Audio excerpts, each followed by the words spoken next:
Smoke rose over downtown Ottawa Tuesday afternoon as new signals emerged of thawing relations between Canada and China. In a move observers describe as cautious but deliberate, Canada is rebuilding damaged diplomatic and economic ties with Beijing after years of strain, even as another trade war, this time between Canada and the United States, intensifies. At the heart of Ottawa's recalibrated approach is Prime Minister Mark Carney, who assumed office on 14 March 2025, succeeding Justin Trudeau and becoming Canada's 24th Prime Minister. His arrival coincided with an urgent rethink of Canada's global economic dependencies, particularly the country's long-standing reliance on the United States and its fraught relations with China. Carney, a former governor of both the Bank of Canada and the Bank of England, entered politics for the first time to lead the Liberal Party and win the federal election in 2025, forming a minority government. He immediately signalled a more pragmatic global posture. In October 2025, at the Asia-Pacific Economic Cooperation Summit in South Korea, he declared that the era of free trade and investment that formed the foundations of the post-war global economy has ended. That blunt statement underlined his view that the old model of open globalization on which Canada had long relied was no longer dependable in an age of escalating geopolitical competition. The urgency of this shift is underscored by Canada's twin trade confrontations. On one front is the ongoing dispute with the United States. Carney has described Ottawa's position as living in the land of bad options. On the other front is a less noticed but equally consequential recalibration of relations with China. After years of tension involving diplomatic freezes, sanctions and retaliatory tariffs, Canada and China now appear poised for a cautious reset. In late October, Carney met with Chinese President Xi Jinping during that same APEC gathering. Both leaders called for improving ties in a pragmatic and constructive manner. Beijing quickly followed with public statements of goodwill. Foreign Ministry spokespersons pledged that China was ready to strengthen communication with Canada and take effective steps to accelerate the resumption of exchanges and cooperation in various fields. These gestures reflect Ottawa's broader strategic impulse to diversify its trade relationships, reduce overdependence on the United States, and quietly re-engage with global partners previously deemed risky. From Ottawa's perspective, China remains a crucial market. In 2024, China was Canada's second largest trading partner, with bilateral trade reaching approximately US $118.7 billion. Canadian exports to China were about US $29.9 billion and imports around US $88.8 billion. Australian observers note that Canada's new policy is being shaped by what the analyst John Paul Tasker calls functional realism, a shift from ideological confrontation with Beijing to a narrower, interest-based engagement. Yet the recalibration is more complex than a simple renewal of friendship. Canada remains determined to defend its national economic autonomy. In September 2025, a Reuters analysis noted that Carney faces a two-front trade war with little leverage. Ottawa is hoping to lower tensions with China while simultaneously fending off US economic pressure. The timing of the reset with China also reflects broader global shifts. The United States, under Donald Trump in his second tenure, has adopted an aggressive posture toward its trading partners, not just Canada. Many countries now view redundancy on Washington as a risk. Against that backdrop, Canada is betting that restoring ties with Beijing can help offset US pressure. From Beijing's side, the overtures are carefully worded.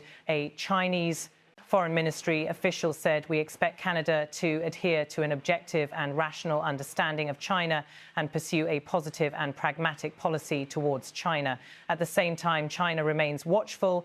Allegations of Canadian interference in its affairs and investigations into election meddling remain unresolved.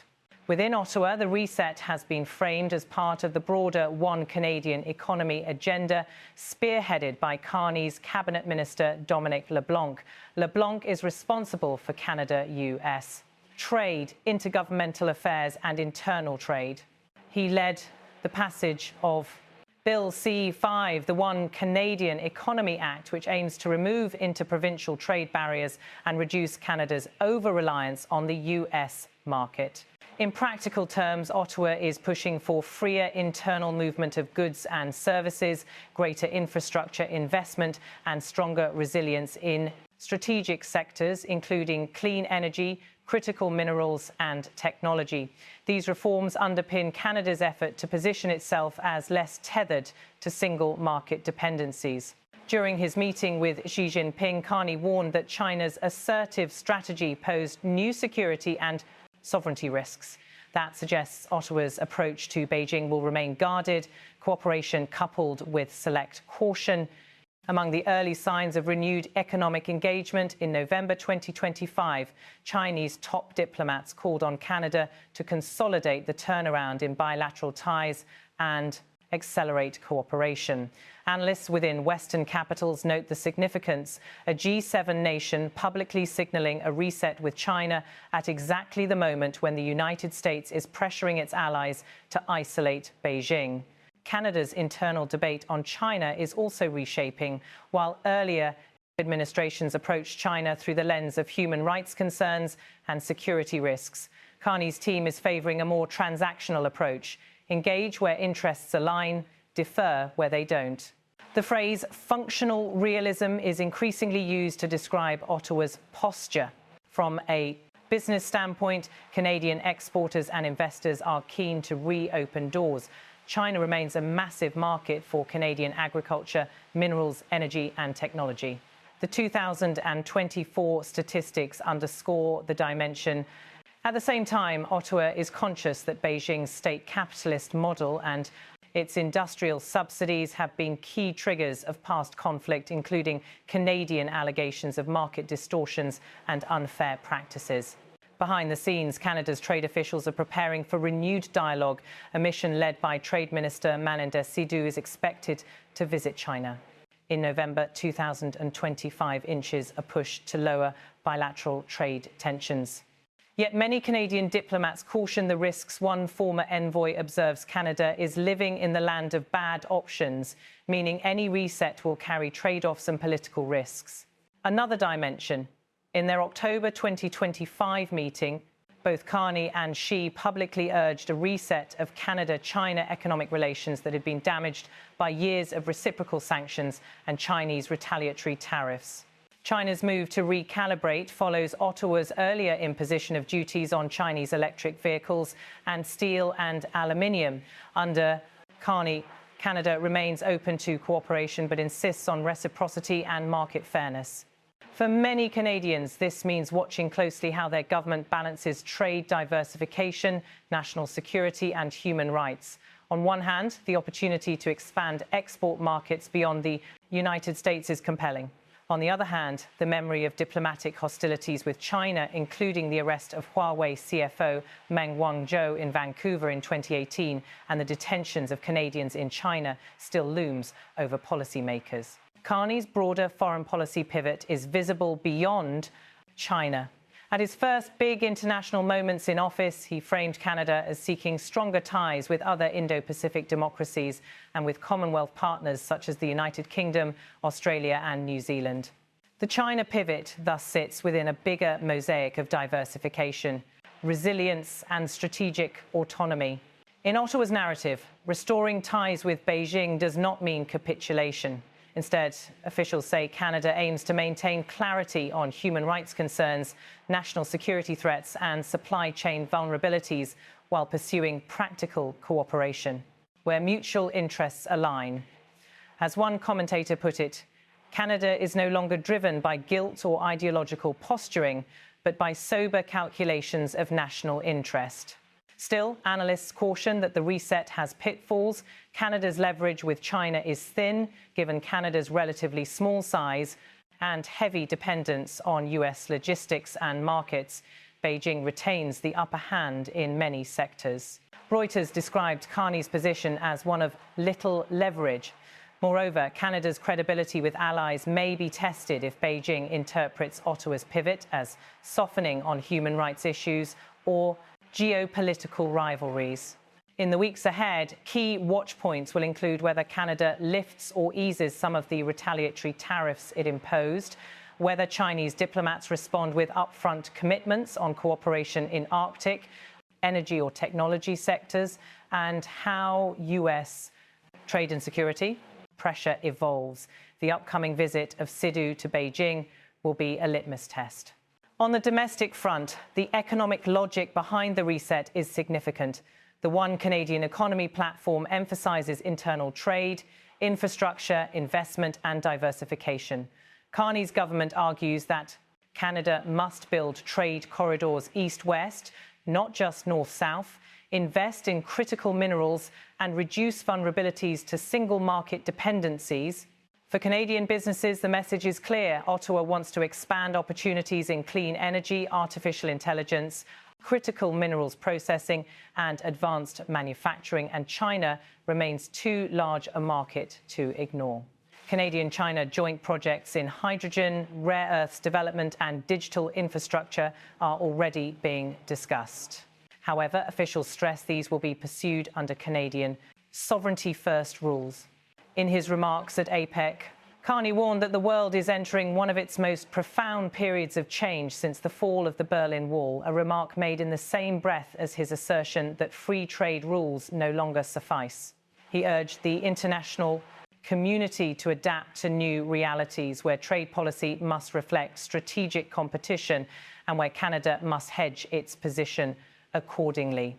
Observers note one irony: the US-China tensions helped push Canada back toward China, even as Washington hoped to isolate Beijing by being forced to defend itself against US tariffs and annexation threats. Canada found that its most viable option was to at least partially re-engage with China. The Wall Street Journal reported Carney spent much of his first 6 months trying to persuade the US to lower tariffs on Canada and looking to China as an alternative axis. In the diplomatic corridor outside Parliament, officials described the mood as cautious optimism. They emphasised that Canada will not rubber stamp Beijing's vision. The relationship will be tested.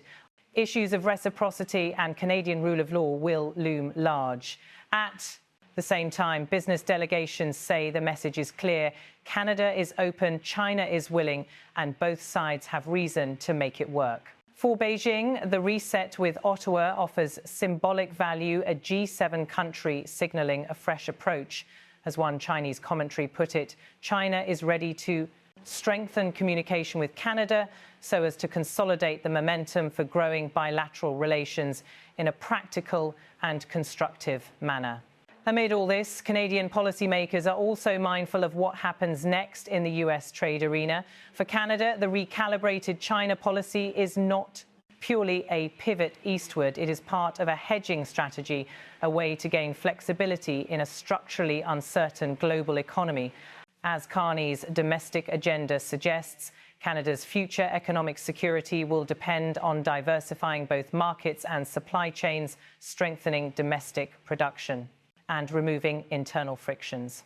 One senior Canadian diplomat summarised the thrust: "We're rewriting our trade playbook so we aren't hostage to one neighbour or one system." Canada's reset with China is just one piece of that rewrite. As the fall-winter diplomatic cycle unfolds, expect to see concrete measures, trade missions, Chinese investment announcements, joint infrastructure projects, and possibly scaled-back Canadian tariffs on Chinese goods, all conditioned on China reciprocating on Canadian priorities. Whether the momentum holds will depend partly on global events, the US election in 2026, further escalation in US-China rivalry, or even new developments in Ukraine or the Indo-Pacific. For now, Canada is navigating a narrower path: re-engage but not surrender, diversify but not fracture, cooperate but not compromise sovereignty. The reset with China may be the true most visible sign of that strategy, but in truth it is the subtle recalibration of Canada's global economic identity for an era of power competition. In short, Canada's brand new government is telling the world we are open for business, we are open for trade, but on our own terms. And as the Canada-China chapter turns a new page. Ottawa will keep a close eye on whether Beijing writes in ink or pencil.